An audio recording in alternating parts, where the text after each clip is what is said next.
Fitting in is the greatest barrier to belonging.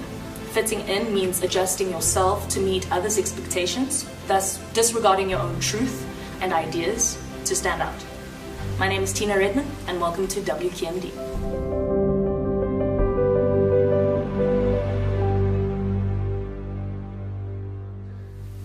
So, team, it's fitting in. When you think of fitting in, what's the first thing that comes to mind? To not fit in. Really? Yeah. I mean, we as a society, as a gay community, we're constantly pushing against what hetero society is forcing down on us. We want to be seen as the standout group from the rest of the world. So why fit in with society? I don't like to stand out. I want to be part of something bigger. I feel the same way. I don't feel like standing out makes me feel very vulnerable, and being accepted and fitting in feels absolutely. more like, But why would you want to fit into a society that rejects your beliefs and your way of living? I mean, I wouldn't, and I don't, and I think that's the core of the problem. Right? I think what we should be targeting here is why is it so important for you to fit in, knowing that you are different. Putting that out there. But okay, wait. What makes you different? The fact that I even said this as well with understanding my coming out story. Even when we had that session, I understood as well that there was something different about me. I wasn't like anyone else. The other guys who I was growing up around had different opinions about, and I had to sit there and be like, that's great. And I understand that you see that in a general sense, but I don't, and I'm so okay with not seeing what everyone else is seeing, or not believing that what everyone else is believing, or also feeling like I'm not a part of the mainstream. Maybe I am just in a little river, So that for me is in terms of my difference. I don't see myself far removed from society. I don't see like, we are human beings and that's where I am. But I do find myself thinking differently, and my approach to maybe my upbringing and my surroundings were different. And I was okay with it. But then a river, let's think of it like how you just said. Runs a river, into the ocean. It runs into the ocean. It's a body of water. Yeah. All right? That means there are other people like you. And Yes. do you feel that you fit in amongst them? I think it's all about finding your community that you fit in with, and not necessarily fitting into society's perception of what said community should be like. Yeah, it's a sense of belonging, but wherever you find your belonging, I mean, like, if you don't feel you fit in with straight couples, then don't be with them, but find your belonging somewhere else. We as humans have a natural inclination towards community, towards being part of something bigger. Absolutely. I want to add to that, where you say that what I feel as a gay man and not necessarily a drag queen is I don't understand the term straight acting. And my reason for saying that is, why would you want to fit into a straight scenario when you are not a straight person, as per se? We see people. I mean, straight acting is a thing, and when you generally think about a gay person, you immediately think flamboyant, out there, fabulous. But there are those who walk among us every day in the everyday life. But it comes down to the thing: if you are not a straight acting male, you are seen as a lesser value. What do you mean straight acting? That's the first time I've heard that term. Do you mean like performative-wise, as if you are... Performance-wise, I mean, if I walk through Cresta, people will immediately see that I'm homosexual. Right. Not necessarily that I'm walking around flapping my hands, but it is part of my being. Straight acting comes down to, I would look at someone and I'll be like, oh, that person is never gay. If that makes sense. The way you talk, the way Yeah. you act. Yeah. Okay, that's interesting. It's an interesting thing as well, and I think that's where I was trying to come in earlier by saying then it's okay for me not to have been that person as my friends, So I could have also adapted. I could have also then mimicked and been like, oh no guys, but she's hot, eh? But it wasn't something I found myself being comfortable with. And you find, like Shenay says, a lot of people who don't want to identify with that element that's speaking and saying, but you're different, you're thinking different to the people who are around you. So I think when we come into the fact of boiling down, your question of earlier is, what fitting in are we looking for then? As a gay community, why are we looking for the acceptance? Is it the acceptance within the community, or is it the acceptance from without? And why do we need either one? Well, here's my thing. As gay people, we've been marginalized, we've been othered for so long that finding a community kind of reaffirms your existence. It's like, you're not eliminating me, I exist and I'm here, right? And that's so important for human beings to live.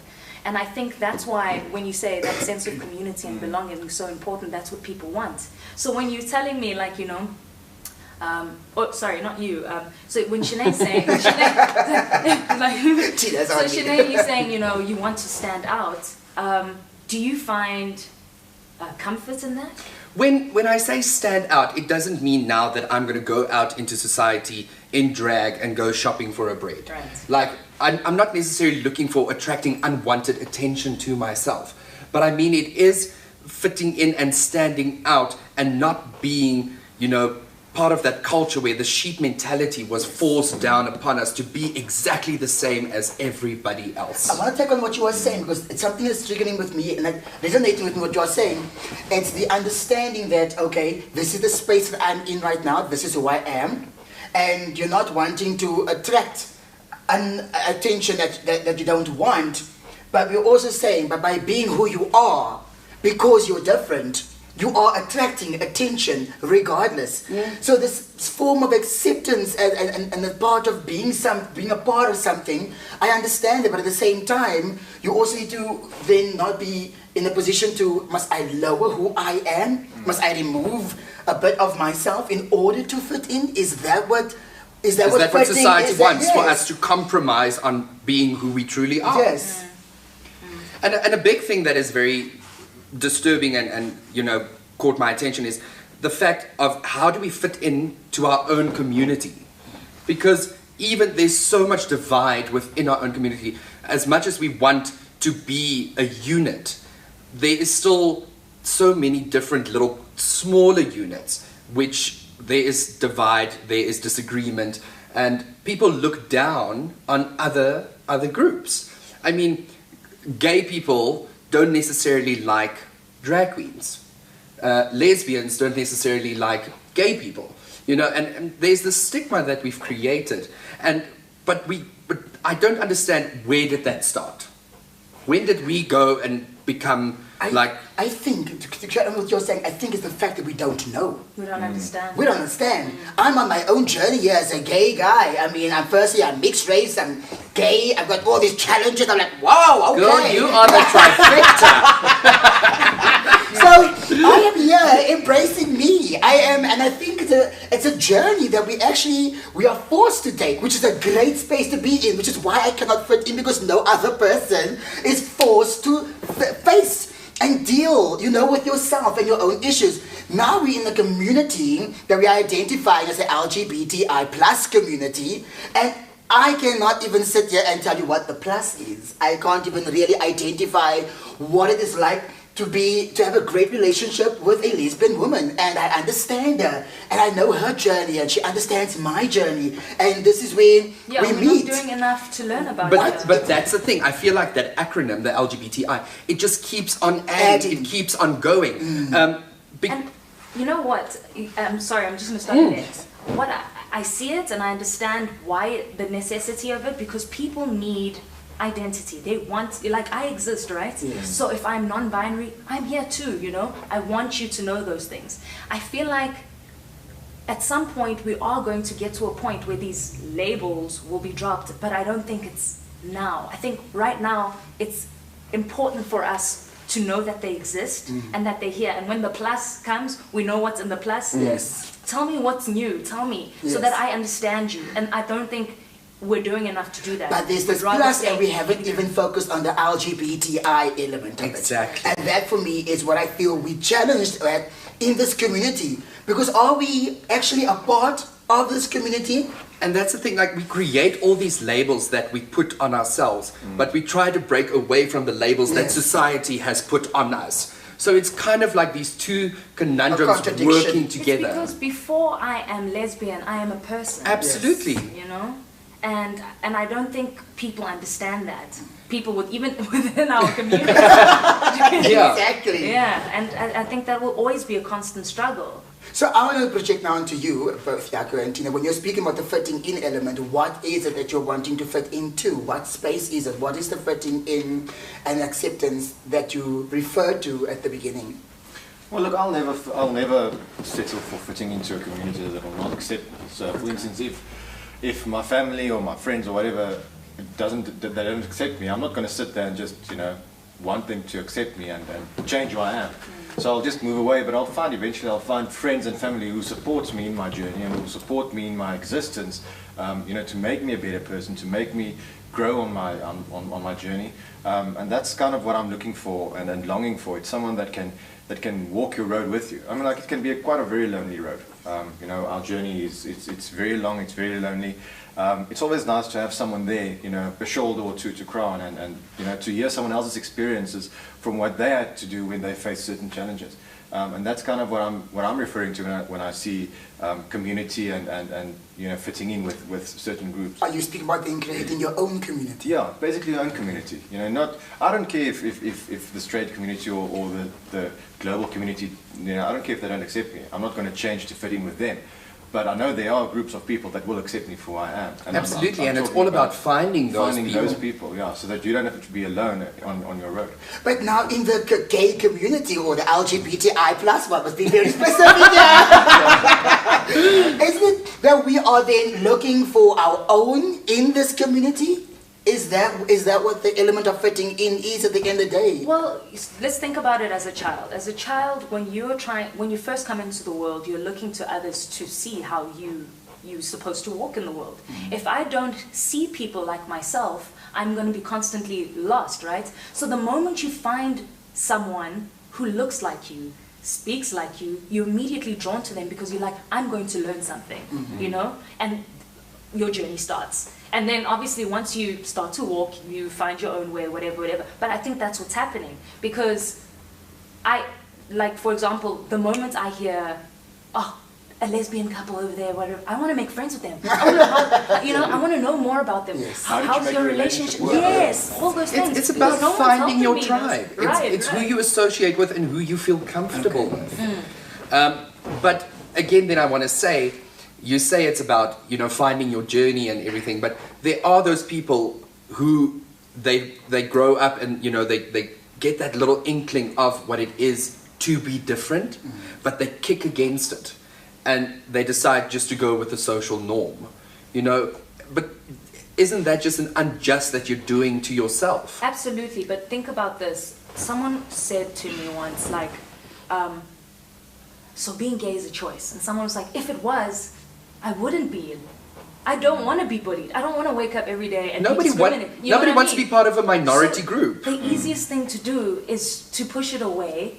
And I know that I'm not going to wake up tomorrow morning and someone's burned me, tried to kill me, tried to rape me, corrective rape, all those things. I don't have to deal with those things. I'm safe knowing that these people think that I'm one of them.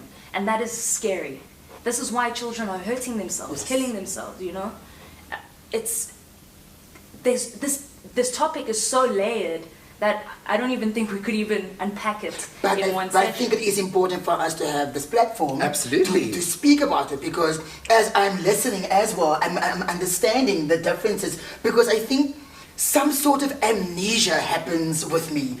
I have this little technique where whatever happens to me that's a negative, I block it out. And I've got this perseverance attitude. I'm resilient. Oprah said, you be resilient. Yeah, Bella. I was like, I'm going, Mom, I'm going. And you forget. And then someone else who's younger, who's starting this journey, is walking that same path. And you're just like, what did I go through? Whoa, we need to be speaking about it. So pushing it away and not being associated with it doesn't help the process. Because at the end of the day, if we are searching as adults for people who have done it before, are we not supposed to be those people now? Absolutely. When there's a lesbian couple, you're running after them, you're like, hey, I want you to know more. How you're married? I mean, I crave that as well. I'd love to have a gay couple who's been together for 20 years. But are we not stepping into that platform right now? And is it not our responsibility then to accept who we are, understand where we come from, and be the difference and communicate and have a platform to speak, you know, openly? It's like you say, there's a lot of people in school who don't have access, or, you know, who can turn to people and, you know, ask for advice and you know, get a sense of what it is like to be different. So I do agree with Jodi. We are in a powerful position, or not necessarily a powerful position, but in a privileged position to be who we are. And we need to be role models and a mirror for those people to say that it is okay to be different. You know, it is okay. Okay. It is okay. Yes. It is okay, you know, to go through these things and to feel like you're not fitting in, you know, in this group or that group and that group. But you will find your tribe someday. It may not happen, you know, immediately. It might take 2, 3, 4 years. But you can't just suppress it. You can't just let it limbo and linger here. It is your responsibility to also actively work at that. But we also have a responsibility as a community in whole, you know, not like the different subdivisions, LGBTQI. We are all united in one global cause. We all fall under the term gay Yeah, or and homosexual. we all have a responsibility to be there for someone else, whether they, like, I'm not transgender or anything, but I must be there. It's my responsibility to be there for someone who's transgender and walk with them their road and their journey. And to be there for someone without judgment. Exactly. You know, to listen to their stories and to be a support structure. So that's something that the whole community must still work towards, because currently it's not there. It isn't. But what do you think will be the first step of us getting to that point, though? We have planted the seed by starting the conversation. Yeah. People need to talk about it. People need to stop suppressing it. People need to stop wishing it away. People need to stop trying to blend in with everyday society. Not that I'm saying it's wrong, but you are doing an unjust to yourself. So let me give you a scenario. Say that I live in KZN, rural KZN, okay? And I am a gay individual then. Who do I go to for help? You know, how do I speak about it? Because I could be hurt, you know? It's not easy to just come out. Okay, but are you talking, when you say you're an individual in KZN, are you talking about someone that is still in school? Are you talking about an adult who's already... Broad spectrum. No, from a young child to... What Tina's asking as well, because in terms of the community that you are in, regardless of your age, you are still wanting to be a part of that of something. So what is the reaching out point, though, from that space? And you know how it's dangerous to come out in communities like that. I know the black community doesn't fully accept gay individuals. Not one chance, all right? So if I'm in rural KZN, who do I go to? Where am I getting information from? And I see these people living truthfully, you know, doing their thing. How do I know? How do I reach out? Where do I reach out, you know? But the thing is, now the other question for me is, like, if you live in rural KZN, is there not a visual stimuli from someone else? Because how would you develop or know that you are homosexual if there's nobody else? You know. Well, you know. There's TV, there's, you know. So basically, yeah, you see, you feel what you feel. It is what it is. I think, know. And let's say you hear about it, I'm sure you know about it. Yes. Yeah. You just don't know how to act it out. You don't know how to be. I think, you know, for someone struggling and not knowing or having anyone to turn to and to express what they are going through, I think that is a very serious topic that we also need to address, you know. But I think it's like, you know, I think it's like you said earlier, you will attract the right tribe of people. You will attract the right people to you at the right time when it is necessary for you. I think there's a lot of growth that one needs to go through. There's a lot of change that one needs to go through. And I think it ultimately comes down to accepting, you know, what you feel on the inside. I also think I know it's difficult. I know it's difficult. And I think it's also one of those situations where you maybe have to, as someone who's in the community, try and identify with someone who you could maybe speak to. And I think that's also where Shenay's trying to come to. You're going to attract your tribe. But I think if you are in a surrounding or in a situation where you cannot express who you truly are, I think it's important then to try and find someone, if not with the immediate, maybe someone outside that you could also maybe trust. Sometimes people who are at school look at teachers and they try and keep the secret with them, or they go speak to maybe another person's parent who they see as an aunt and uncle. As we grew up, like my friends' parents were as an auntie this and uncle that, you know, and you kind of see when someone's like, oh, but that Jodi's a little different, eh? And they're like, oh, that's the auntie. Yeah. Can I get a cup of tea for you, auntie? You know, she'll sit there, she'll talk, and then slowly, because she knows. And I think it's about exactly what Shenay is saying, is identifying that if you're not looking, know that you are attracting. Just be aware there is someone in your community that could be your friends, parents, or some person in the school or in the community, a leader that you feel comfortable with, you feel safe with, and you could maybe share that information. Because obviously we're not going to be there, you know, but for them to be able to have that mindset. Even if you have access, maybe they don't, but maybe they do have access to, you know, internet sources or something. I mean, like, they can reach out to similar people out there. I mean, there's so many online platforms that offer help. Oh, are you not feeling No, it? I can tell you now that when it comes to online or anything, in rural parts and communities, that is a privilege, and there's just absolutely no access, right? So how do we speak about what we speak? How does this conversation reach those people? Areas? Social media, which is the power right now. And how? You know, data prices are here. Not even everyone has a phone there, and if it is a phone, it's one of those Nokia 3310s. Right. So you see, this is a very, very critical point that you are making. And again, it comes down to us as a community and as individuals to make sure that this message that we're talking about here reaches those people. Or someone who can reach them exactly in the community. You know, so maybe there's someone then who's watching, who's listening, and identifying that, hey, you know, Tina said that thing on the show, and I'm here. You know, and I relate with Tina, so maybe I should make the effort to identify and look and be and like to say I'm here. If anyone needs me, I'm here. But that's where we as a community need to step in. We need to step in and step up, right? And we're not doing enough. But I think the main thing comes down, we know that we need to step up. We know that there are these people that need our help. But I think a lot of people don't know how to take that step, if that makes sense. But then also bring it back to the fitting in element. It's about finding your tribe. It's about the attraction. It's about, and speaking of the tribe, I want to just ask a question out there. Has anyone, am I the only person who's not been to a pride before? I've been to Pride. I've been there once. Tina? I went to Pride. I mean, I think everybody needs to experience Pride, you know, once or twice in their life. What I do want to add to that, being said that have we gone to Pride? Yes. How relevant is Pride still in 2019? I think Pride is relevant and it's necessary. However, How it's been done. I didn't see anyone like myself the last Pride I went. Oh, wow.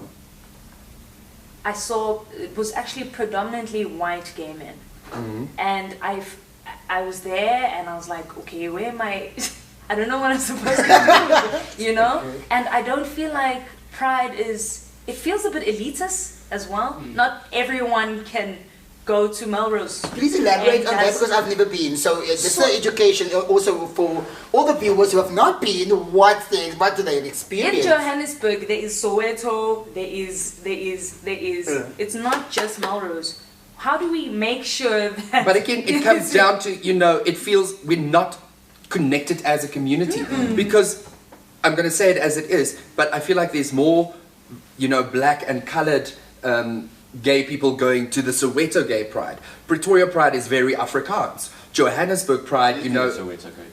Yeah. there is a Soweto Gay Pride. There's even a Bun. So I'm sorry, there's actually different prides in one city. Yeah. Wow. Okay, this speaks volumes. But you see, and that I think that is the core Like, we've also become so divided within that sense of the community. For me, when I go to Pride, and I do appreciate, and I mean, like, I think it is a glorious time for us to still celebrate that we have the right to express ourselves freely and to be who we are. But when I go to a Pride, the only thing is that I see is people who can dress in the least amount of clothing and who can get drunk the quickest. I feel that is what I see when we go to Pride. I must be so good, but that's my perception. Because I have so many friends, forgive me friends, who I'm making outfits for. And I'm just like, okay, so where's the rest of the outfit? Did you see? Here, you know? I feel like, and again, I feel like the whole point of Pride is just, it has become this generalized event. But is this a space of acceptance? Is this a space where I'm supposed to go and fit in? That's what I'm trying to establish by this. Because I don't feel that I fit in when I go to Pride, for instance. So I don't feel that I'm fitting when I go to Pride. It's totally a different atmosphere. When I get there, it's like you said, you know, people with the least amount of clothing, people getting drunk. It's not about, to me it feels like it's not being pride or proud about being who I am and being proud of the community, because I don't always feel proud when I see the community there. It's like you are actually shaming us. A lot of and that's the thing, it's creating a stereotype. I mean, when I go to Pride, I look at all these people that are wearing the bare minimum, and I'm thinking, is this what I'm supposed to be doing? Is this what it means to kind of fit in, to be part of Pride? But remember, Pride is where you want to be accepted, right? Yes. It's where you want to express yourself freely. And let's think about the past. Gay men were highly sexualized, right? And they were judged for that. In Pride, you're allowed to express that part of yourself and be like, look, this is who I am. I'm not saying that I'm obviously what you say that I am, but I'm doing what I can, what I want to in this setting. And that's what Pride is about, right? And that's not what we have now. Yeah. So what are you saying in terms of us going back to where it was? We need to go back to the roots of what Pride was created for. It's going out into communities and saying, this is who we are and we are proud of it. Right, right. Because that would also touch base exactly in terms of people who are watching right now. This is exactly what the Pride should be doing. Going to those communities and saying, hey, we're here to celebrate. We're here to say it's okay, you know, and be a part of it and be okay with it. But what it feels like, I feel what the perception that it creates for outsiders who, you know, spectate on Pride. The viewers. We promote this promiscuity, you know, this promiscuous lifestyle, and that is the very essence of stereotype that we want to break. Yes. Because we're gay, or because we're lesbian, or because we're trans, or intersex, or queer, or whatever, those are labels that society gave us, but we are still human behind those labels. There's a person who has feelings, who is hurting, who has troubles, who is struggling with whatever situations they have around them. And by adding those labels, it just adds to the pressure. If you're watching and you are struggling to fit in and you feel like an outsider and you feel othered, I want to tell you that you should live your truth. That's the most important thing. Be fully and truly you and know that you are loved, and that you'll always find a support system. All right? And if you can't find it out there, you're going to find it right here on WQMD. Yeah, absolutely. If you have difficulty with your families, for instance, if you can't come out right away and immediately, don't force it. I mean, like, you still need a roof over your head, you still need to go through school. You know, once you are independent and you've grown your independence, then that's the time. I only came out when I was 21. Up until then, I had to fight battles within myself. But it's worth it at the end of the day. And my parents love me for it, I love me for it. So don't force it to happen immediately. Fitting in doesn't necessarily mean fitting into what society perceives you to be. You can fit into whatever mold you want to be. It's finding the right people, connecting with, finding people that accept you, embrace you, and love you. There's a lot of resources that we have at our disposal. There are LGBT forums online, out.coza, PFLAG South Africa, Gala. The possibilities are endless, and there's always somewhere to turn to. Yeah, and I think I've done that as well, and I think I'll go a little deeper on my side. I think my experience of fitting in is fit in with yourself first. Get to know who you are. Find yourself, find the essence that makes you who you are. Not your sexuality, not where you're coming from, not where you're going to, just who you are. And I believe in the law of attraction, and I feel like Oprah when I'm saying this. I believe it because once you identify who you are, your kind will attract themselves to you, and you will attract yourself to them as well. So I would say it's about fitting in with who you are first, and then taking it from there. And like Tina said as well, we are here, you know, from WQMD. Yeah, boy. And I mean, you can just add to that, like as RuPaul always says, if you can't love yourself, how are you going to love someone else? We all want to be loved and accepted and included, not for what we have, what we look like, or what we do, but for who we truly are. See you next week on the next episode of WQMD.